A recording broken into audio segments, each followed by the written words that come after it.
Hey guys, what's going on? So this is my return to This and That Reviews.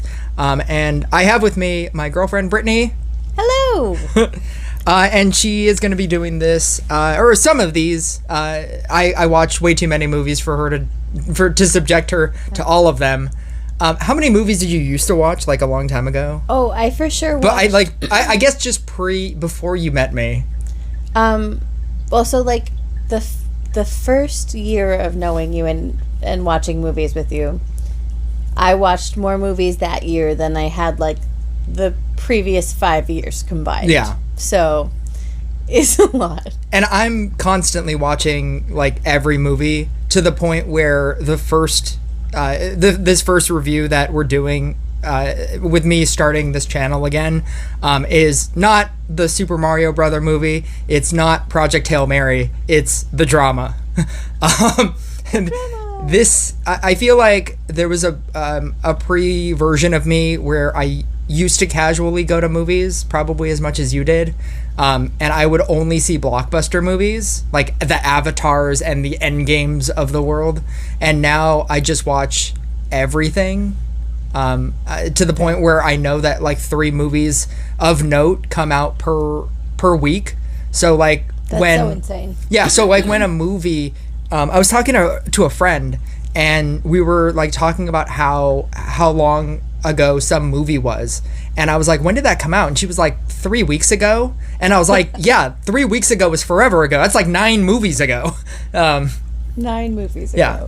But this is This and That Reviews. And the reason why I started this channel, I started it as a video channel, like with me doing videos of myself, and I'm now going to switch to a podcast type format because it's basically what I was doing anyway, except I had to video myself talking for 15 minutes, and now I can just do an audio of us talking for 30 minutes or whatever. Yes. And it makes more sense than just watching my face talk about a movie. Anyway, and it's easier on my phone. Because it's also less megabytes. Not that I wouldn't just immediately delete them, but I guess this format, it accounts for the fact that people are just going to rant, and that's what I love doing. Yeah. I just love ranting about movies and talking about nothing, which is why we haven't talked about The Drama at all, and we are 3 minutes in. So if you guys do like listening to us rant, you can feel free to subscribe. And this is The Drama. I felt that this movie would pair well with Something Very Bad Is Going to Happen that we just finished as well. Correct. I binged that in 2 days, and then we binged it again. Or I showed it to Brittany, and then we probably finished it in what, like 3 days, 4 days, something like that? Yeah, like 4 days, I think. Yeah. That was also really good. And it felt like the two things were about 2 people getting married, but maybe they don't know everything there is to know about the other person. So they both kind of start in this way where they both seem like they're in very loving relationships. And then it just like devolves over the course of a very short time. I think that Something Very Bad Is Going to Happen is like 5 days before the wedding. Yeah. And then this one is like, what, 3 days? 2 days before the wedding? Yeah, like the main like reveal happens at their like it's like a dinner thing. Yeah. They're like choosing their menu for the wedding. So like a few weeks, I would guess, maybe, because usually that's not like just days before. It's not days before. No. But there's not a long time. You're not watching it's not like months. Yeah. Yeah. Yeah. And so I think that. So, what are your initial thoughts about this movie?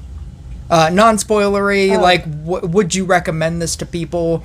I would recommend this. It's difficult because I very frustratingly read an article that spoiled it for me. Yeah. And that was upsetting. So I knew coming in what it was about. Yeah. And so I feel like it didn't hit me the same as it probably is meant to. I guess I can talk about that. Yeah. So I didn't know the twist, and that is a lot of what this movie is. And I applaud the marketing for not revealing it, because in every other movie they would reveal like the twist. I will always go back to Thor Ragnarok. Welcome to This and That Reviews, where I talk about other movies in relation to the movie that I'm reviewing. I will always remember Thor Ragnarok as a movie where when they were making the movie, the twist in that movie is that Thor is that Hulk is the champion for the Grandmaster, because all of the marketing is that moment, like, oh, he's a friend from work. But then when you're watching the movie and Thor lands on that planet, and the Grandmaster is like, you have to fight my champion, and I'm not going to reveal who that is. And then you get to the arena and he's like, welcome my champion, and nobody reveals who that is. And then like Hulk busts through. That's supposed to be this like really cool twist moment. And I always think back to that and I'm like, well, wouldn't that have been cool if they didn't spoil that in the trailer? But you could think about the entirety of that movie and think to yourself, the Hulk is in a lot of those scenes. Like, how do you hide him from the trailer? I think this movie proved that you can hide whatever the fuck you want. Because none of this twist is in that trailer. No. There is no hint of at all of what this twist is in the trailer for the movie. In fact, there's a scene in the trailer where, and this isn't really a spoiler because this is not a big thing in the movie, but there's a scene in the trailer that's cut at the end of the trailer when it starts getting hyper, and it's there's like a break-in and you see like the flashing red lights, and you assume that happens at the end of the movie, and it actually happens before the twist happens. Oh yeah, it's like part of the intro. It's part of the intro of their story. Yeah. And so like you can create a trailer however you want to create it, and I applaud the people for not revealing the twist. In terms of how the twist hit me, I loved the fact that Zendaya does not act differently throughout the course of the movie. Before the twist, you're watching Zendaya as an actress, and you know she is just who she is in this movie. And then after the twist, she still acts the same, but now you as an audience member look at her differently. And that's how I felt. I went into this movie looking at MJ from Spider-Man. Okay. And then all of a sudden you find out what the twist is, and she's not any different. Like, she's not this, like, it's not this, pardon the not the pun, but I mean like the comparison, but it's not like a Bruce Wayne Batman thing, Robert Pattinson. Yeah.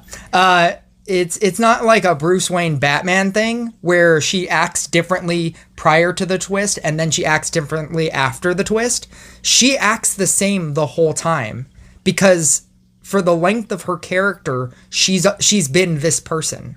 She's very comfortable with who she is, but you now just know something about her that happened to her years upon years ago. That reframes your perception. That reframes how you look at her. Mm-hmm. But she's not acting any differently. Yeah. As opposed to like when you see Bruce Wayne as Bruce Wayne, and then you see him as Batman, or Clark Kent in Superman, and then you see him as Superman. It's like it feels like two separate characters. Yes. I actually really like, because I did know it. I saw, like, I noticed so many things before the reveal that you're not supposed to notice. Oh, okay. Yeah. So, like, especially with the DJ, like, okay, when they're all talking and they're like, you have to fire her. And she's like, what if we're seeing her on her worst day? Right. And it's like, oh, I know what you're talking about. Like what your worst day was. Yeah. And you can see her thinking about it. Or like every time they reveal like the worst thing that they did as each story is told, it keeps cutting to her just looking so thoughtful and like so like, oh, you think that's the worst thing? You think this is bad. Yeah. How am I going to say this? What am I going to share this? And then I think it's really interesting also that they go to Charlie first, and he has like nothing, and so like I don't know if that's a spoiler, but like the idea that he's like a very good person, But also, I feel like it sort of like makes him this blank slate. It keeps him neutral in the same way that Nikki is neutral until the end. Right. And then you see him fall apart. Yeah. And suddenly everything that you realize that you were reading this like you were reading it as stable, and it's actually just this neutrality that was being perceived positively by his partner. Right. And so you adopt that perception alongside her because you see all of her problems and everything that she's going on, or that she has going on. Yeah. So I think that's actually like a really interesting comparison for the two of them. But yeah, there were so many things that I noticed for her, like with. So if you rewatch it, you'll notice a lot more there's definitely things. rewatched like consistency. Everything tracks. Yeah. which So is without really cool. spoilers, how would you recommend? Like, how would you like sell this movie to somebody? Like, would you or is you it should like, go see this. It's about blank. Or, Yeah, like- you'll really like it because blank. Yeah. I'd Or say, are like- you okay? So Rotten Tomatoes, thumbs up or thumbs down? Oh, thumbs up. I liked it. Yeah. Yeah. Like again, I don't like not being surprised by it. I think really takes some of the wind out of my sails as Yeah. far as like recommending it or not because like I don't know how that's emotionally going to hit Yeah, someone. because exactly. that is a thing that I did read is happening online now. It's meant to be a gut punch. Yeah, well, no, that people are mad that there isn't a trigger warning, and I okay. feel like I'm the kind of person that likes being shocked in theaters, and like especially because they hid this, but it is a topic where it could be triggering for a large portion of people. Yes. And if you walk into this movie thinking that you're in for a Hallmark movie, Yeah. which Well, I was, it is an R-rated, like, and they say it's a comedy, but there's also, like, the premise is that they're talking about bad things they've done. right. Also, But see, like, bad things, I think when I first watched this trailer, bad thing to me would have been like, oh, I murdered somebody and I covered it up. And this is, I don't want to say it's worse. It feels like it's more taboo than that would have been, yes. I guess is the way to put it. It's a bigger thing. I feel like it's such a hard movie to talk about without talking about it. Yeah. It's like if I don't. It's so hard. Yeah, because like on like one hand you don't want to spoil this, but then on the other hand, because that's part of the movie. Yeah. It's part of the movie. Your experience with like Thor Ragnarok isn't ruined because you know that Hulk is the champion. Right. Because the movie's not really about that scene. It would have just been a cool moment. Yeah. But this movie, okay. It is heavily impacted by knowing. This movie, I think that by now everybody who has watched The Sixth Sense has watched The Sixth Sense, and I feel like this is the movie where whenever you want to talk about a twist, everybody just brings up The Sixth Sense as a metaphor. It would be like if the twist at the end of The Sixth Sense was that Cole was dead the whole time, as opposed to Bruce Willis. And then you couldn't tell people who lost their child, like that was the twist, but that's a big part of the movie. Right. Like if you found out that he was like, that he was dead the whole time and his mom murdered him or something.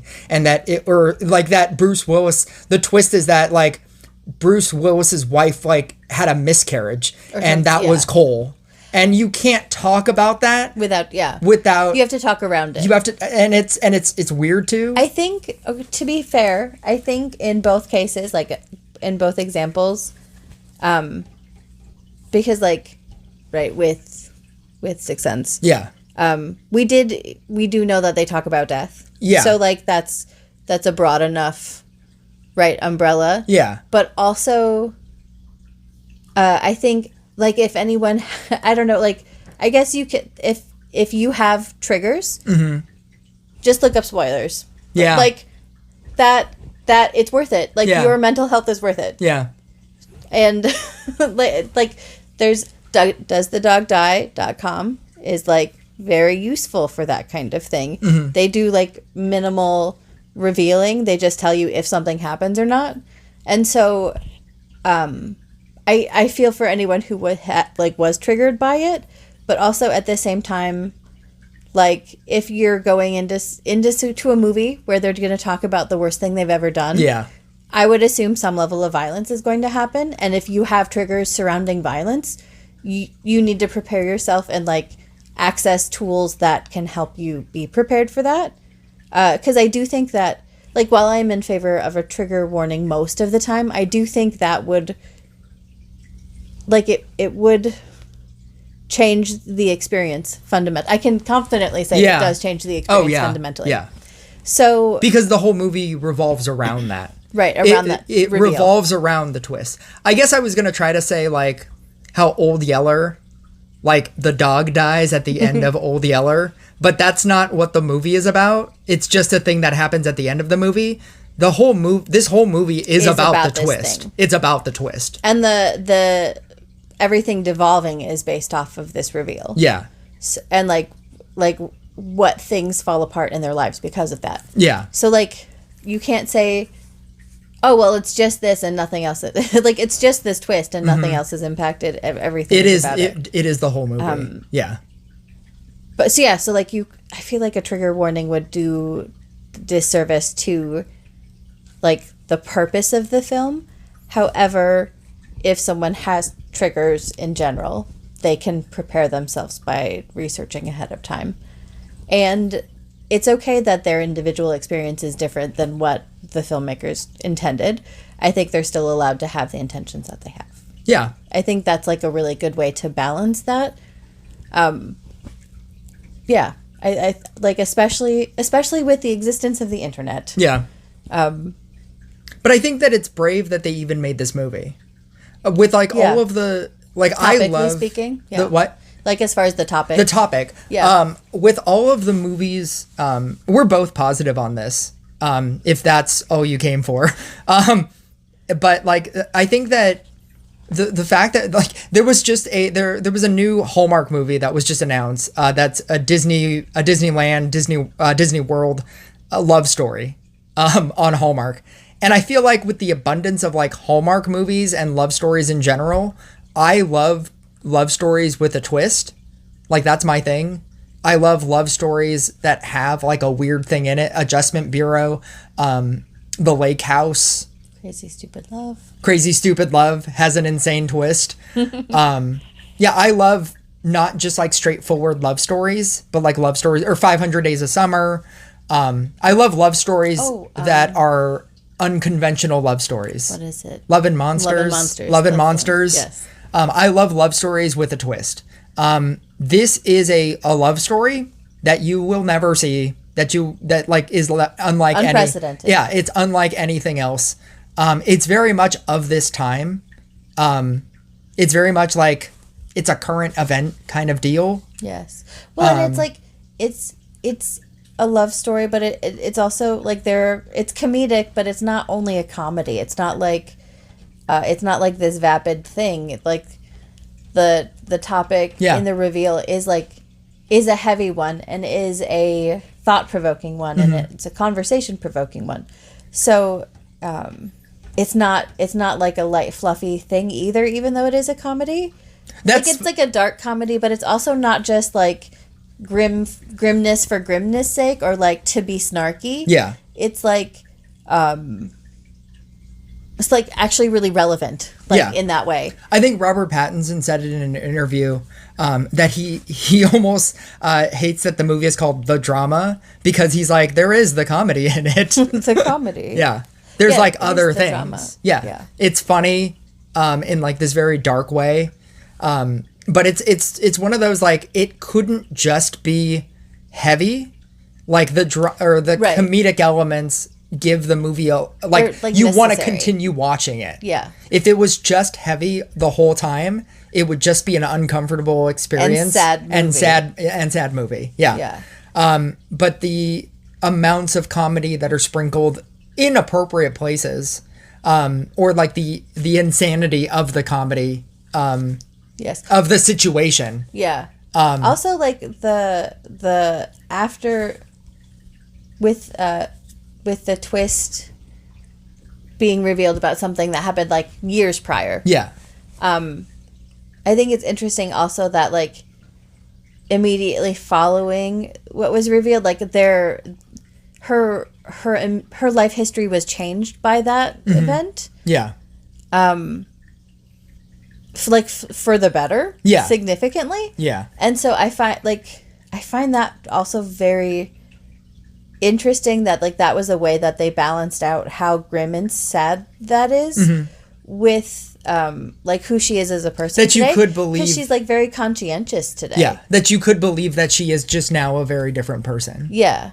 Yeah. And it feels plausible and believable, especially with like the way everything happened like subsequently Yeah. through her life. Yeah, so like I feel like if it hadn't been done even that like I would say that it was like tactful to do it that way.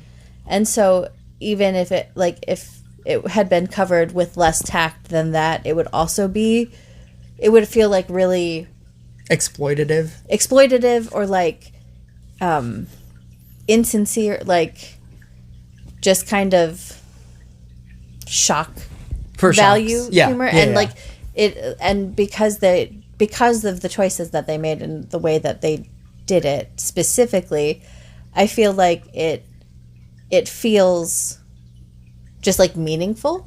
Yeah. And like especially with the point that he makes again without trying to like reveal, but like there are so many people every day that Yeah. you interact with. Yeah. that That you have never know. that have similar experiences, and that's so true. Like that's That you could potentially and you just would not, just never know Yeah, unless that they you told don't you. know everybody. Yeah. Even just being broader, like you just don't know. Like what is it? Everybody is fighting a battle that you don't know about. Yeah. And like by that extension has a history of those battles that you would never know unless they told you. Yeah. Yeah, I feel like it was just handled so exceptionally, and in lesser hands it would have been I don't think I would have liked it. Yeah. But it was handled really skillfully and really thoughtfully. And it's like they managed to still be like have like funny moments and make it a compelling story. Yeah. Which is like it feels like an insane thing to be able to task. say. Yeah. Yeah, quite the task. Yeah. Yeah, I think they did very well with that. Probably the better movie with a story than the Mario movie. Yes. We haven't seen the Mario movie. I'm just the vibes. She will that never I'm see the getting. Mario movie. I didn't see the first one. I will so probably see the Mario movie. I will talk about the grand plot of the Mario movie in the next one. Maybe. I don't know. But we can, so we're both positive on this. And I feel like you should watch this if you even just like very different movies. Yes. Like this is an experience that is very unique. And I that's why I love like weird love stories. Like I can't do Hallmark love stories, but The Adjustment Bureau is so weird that it works. It works and as a love story. Yeah. Like I can't just watch like a straightforward regular love story. It just feels boring to me. Yes. Also, while it does have rewatchability as far as consistency and things tracking, I don't know that it's a movie that I would want to watch Again. Like, Yeah. Like maybe in a couple years, Yeah. like or to show someone. Yeah. But it's not. It's like definitely not one that I'm going to be like, oh, I crave this story. Yeah. Like it's not one of those. Either. Right. That's not its purpose. But some movies that are really good that can just be like, oh, I just wanted to watch it the one time. Yeah, like and it was. that's fine. I felt that way about. It's gonna bother me that I can't remember the name. John talks about Schindler's List being one of those movies. He's like, it's a great movie. Bo I'm Burnham never watching is in it. I have Inside? it. No. Oh. No, it's a movie, not one of his specials. And Bo Burnham is in it? Mm-hmm. As like he plays a character. He's not himself. It's not 8th grade, right? No. I don't know of a Bo Burnham movie. He's not the star of it. He's just in it. I think I can pause this. Ooh. I can pause this. Oh, there we go. Okay, we're back. Promising Young Woman. Yes, that's what it was. It's the same sort of. I like this movie. It was a good movie. I probably will watch it again in a few years, but I don't want to watch it again like tomorrow or in 3 weeks. Right. It's like that same level of like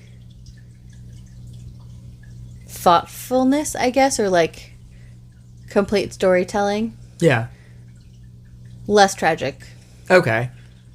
Have you seen Promising Young Woman? No. Oh, we should watch that one as well, although it is sad. That'll be our next review. Do you want to go into spoilers? Do we want to? We can. We can do that. Okay. Spoilers in 3, 2, 1. So I found out that it was about I found out that she had planned a school shooting because I read an article and they interviewed the father of, I believe, I don't know if it was one of the Columbine victims or not shooters. I don't like saying it so like blatantly, but the summation was like he was not really pleased with the fact that it was a topic in a movie. Oh, okay. But I didn't get to avoid that in the article before. There was no spoiler alert in the article, so there was no spoiler alert in We Need to Talk About Kevin, and that's what that movie's about. Eventually, at the end of that movie, spoilers for that movie.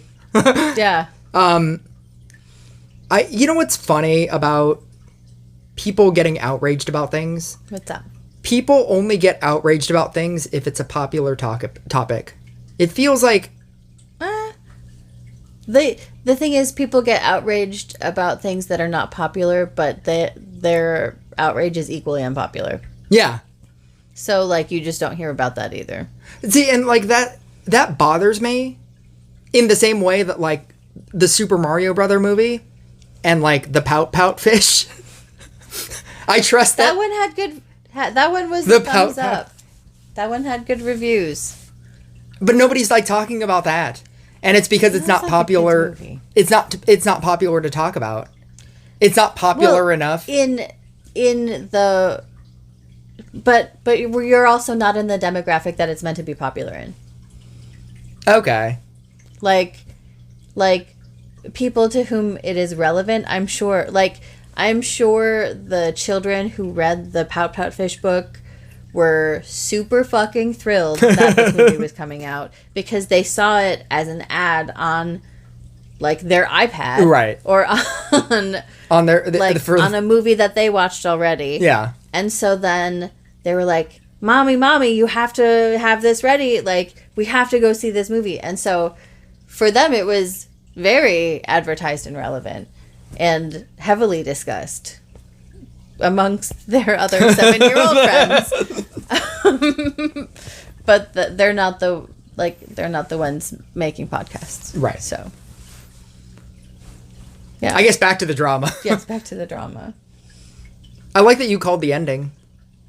Oh, I didn't know. One of the other reviewers, Jeremy Johns, didn't know how this movie was going to end, and I reminded her of that, like as I thought it was going to end, and then you called like that it was going to end in like the diner. Oh, that they were going to recreate the scene. like he started walking by the diner and I was like, oh, he's gonna go in the diner. And then as soon as he ordered something and they kept cutting to the doors. outside the door, I was Yeah, like, to oh, the she's gonna door. come in, she's gonna come in the door. Yeah. And everything about their relationship up till now, especially for her, has been like, let's just start over. Right. Let's just do this a second time.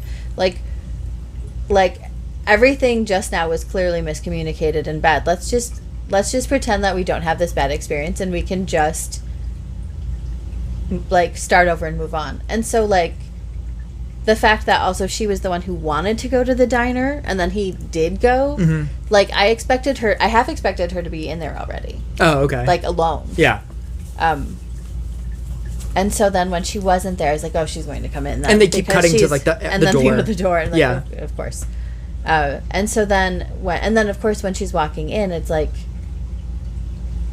they're going to do the start over thing as well then, because that's been like a consistent callback.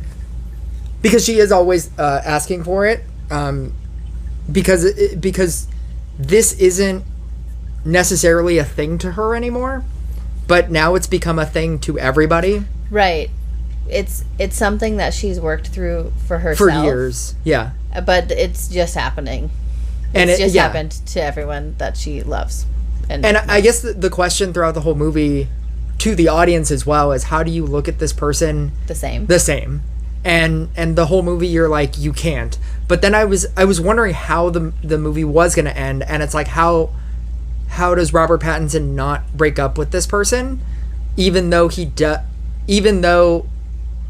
I was pretty sure he wasn't going to break up with her because of how he wants to believe that she is not that person, Yeah. even though every single person in his life is just saying like, turn her in, break up with her, like leave this psychotic person. And he's like, I don't want to, like, she's not that person anymore. A lot. Yeah, there's that. But then we also see him, like, we see these flashes of, like, conversations that didn't really happen because it's him spiraling. Yeah. And so, like, you see him, like, destabilizing. And so, as much as he's defending her to other people, he can't defend her to In himself. to himself, yeah. And I think that's, like, a brilliant way to, like, portray that. But... Oh, where was I going with this? I love the editing. But yeah. Yes, it's fantastic editing for that reason. Like when they're at the dinner table at the restaurant and she just starts bleeding. Yeah. Yes. Like it's like a out perfectly... of her ear. Yeah. It's Because like from when she went Oh, that's what that That's what was. it was. I thought it was from her chest. Oh, that's where it showed up first, but then they eventually like Oh, okay. panned up and Yeah. showed that was coming from her ear. But so like for him to summarily fuck up so bad is the only way. Yeah. I figured that the only way that he could stay with her was if he went through an equally traumatic event. And so I like that the whole entire like dinner or the entire like wedding portion was him going through this entire thing. Like falling apart. Yeah. Yeah. Yes. His entire life falling apart. Yeah.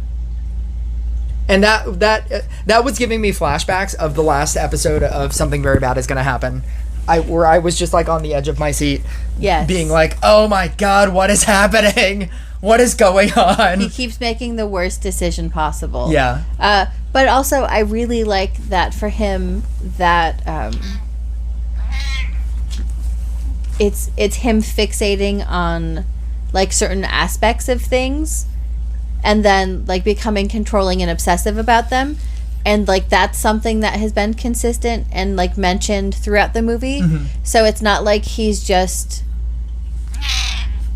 only thinking about this one thing. He actually he has this tendency, and they're both aware of it. So yeah, it feels like there's mutuality ultimately because of both of because the fact that both of them are so fucked up. Yeah. Which is the I guess opposite of Something Very Bad Is Going to Happen. But thematically, I think they parallel each other very well. I feel like I will have more thoughts, but I can't think them. Any closing thoughts? Overall, good movie. interesting movie. It's unique. It's like, and that's all I could ask for in a movie. Yeah. Don't go if you're expecting like fluffy fun times. Yeah. Not that. But like if you want to see, something like really thought provoking or like emotional. Something like, that'll give you questions in the car. Yes. Or like really like make you think. Mm-hmm. Yeah. Definitely that kind of movie. Yeah. I liked it. Bye. Bye.